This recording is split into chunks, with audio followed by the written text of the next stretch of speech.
সংসারে আমাদের জীবনে যখন কোনো সুখ বা দুঃখ আসে, তার জন্য আমরা কাউকে না কাউকে অবশ্যই দায়ী করে থাকি, তাই না?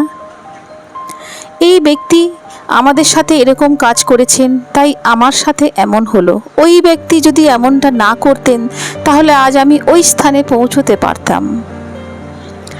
সবই আপনার দৃষ্টিভঙ্গির উপর নির্ভরশীল। আর যদি আপনার দৃষ্টিভঙ্গি এমন হয়, তাহলে তা অনুচিত। সত্যি কথা বলতে, এই সংসারে ভিন্ন ভিন্ন ধরনের মানুষ আছে। এটা আপনার উপর নির্ভর করছে কিভাবে তাদের আপনি স্বাগত জানাবেন। একবার ভাবুন, আমি আমার দুটো হাত সামনে নিয়ে এলাম, দুটো মুঠো খুলে দিলাম।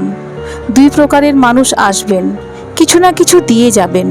এই মুঠো যদি আমি বন্ধ করে দিই, তাহলে না কেউ আমাকে কিছু দিতে পারবে, না আমার কাছে কিছু যাবে আসবে। এই দুই ধরনের ব্যক্তি কারা এবং তারা কি দিয়ে যান? আমি যদি নিজের মুঠো খুলে দিই, তাহলে কিছু ভালো মানুষ আসবেন আমাকে আনন্দ জ্ঞান প্রদান করতে, ভালো অভিজ্ঞতা দিয়ে যাবেন। কোনো খারাপ ব্যক্তি যদি আসেন, তাহলে তিনিও খারাপ অভিজ্ঞতা দেবেন, যার থেকে আমি শিক্ষা লাভ করব। এই সব কিছু আমি লাভ করতে পারি। মুঠো যদি বন্ধ করে রাখি, তাহলে আমি কিছুই পাবো না। দেখুন, এই সংসারে প্রত্যেকের জীবনে এরকম, প্রত্যেকের জীবনে সব কিছুই আছে, ভালো খারাপ দুই আছে, ভালো অভিজ্ঞতা আছে। নির্ভর করছে আপনার ওপর যে আপনি কি করবেন। এনাদের স্বাগত জানাবেন, আর কার থেকে কি শিখতে পারবেন, কোন দৃষ্টিভঙ্গি নিয়ে অগ্রসর হবেন, এটাই নির্ধারণ করবে যে আপনার জীবন কেমন হবে। আসুন আমরা সবাই সামনের দিকে অগ্রসর হই।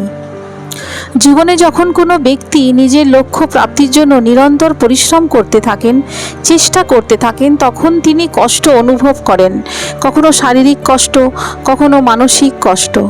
এবার উনি এটা ভাবতে থাকেন যে আমি কি উচিত করছি নাকি অনুচিত করছি। কারণ অন্যদিকে এমন একজন ব্যক্তিও আছেন যিনি একদমই পরিশ্রম চেষ্টা কিছুই করছেন না।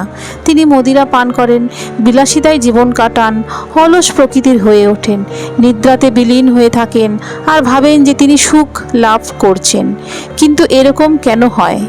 কারণ যখন আমরা সৎপথে থাকি, উচিত পথে চলি, লক্ষ্য প্রাপ্ত করার জন্য চেষ্টা করতে থাকি, তখন আমাদের ভেতরে থাকা নেতিবাচক শক্তি এবং পাপ এই দেহকে ত্যাগ করে দেয়।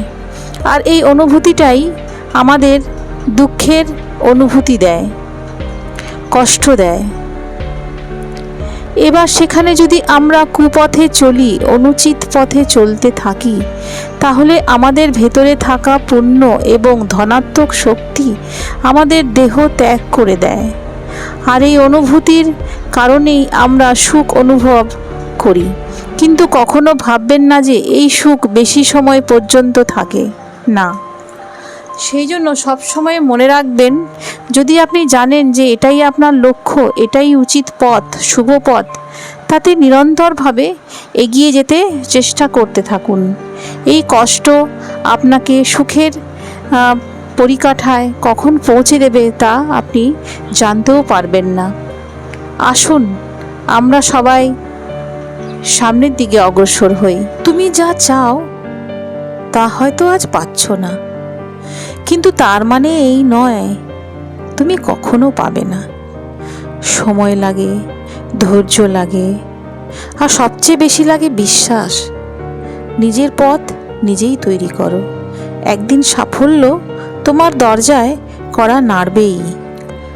মানুষ তোমাকে নিয়ে হাসবে, তোমার স্বপ্নকে ছোট করবে, কিন্তু মনে রেখো, ওরা তোমার গল্প জানে না। তুমি লড়ছো নিজের সাথে, নিজের ভবিষ্যতের জন্য। চলতে থাকো, কারণ একদিন তোমারই সাফল্যই তাদের উত্তর হয়ে দাঁড়াবে।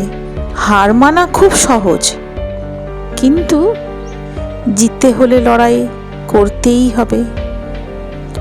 আজ যদি তুমি হাল ছেড়ে দাও, তাহলে আগামীকাল তোমার থাকবে না। তাই যত কষ্টই আসুক, এক পা হলেও এগিয়ে যাও, কারণ ছোট ছোট পদক্ষেপই একদিন বড় সাফল্য এনে দেয়। নিজেকে কখনো দুর্বল ভেবো না, তোমার ভেতরে অসীম শক্তি লুকিয়ে আছে। শুধু দরকার বিশ্বাস আর সাহস। যেদিন তুমি নিজের উপর বিশ্বাস রাখবে, সেদিন থেকেই সব কিছু বদলাতে শুরু করবে। তাই উঠে দাঁড়াও, নিজের গল্পটা নিজেই লেখো। ভিডিওটি ভালো লেগে থাকলে অবশ্যই আমাদের এই মার্ভেল এফেক্ট চ্যানেলটিকে লাইক, শেয়ার এবং সাবস্ক্রাইব করে দেবেন। জয় শ্রীকৃষ্ণ। রাধে রাধে।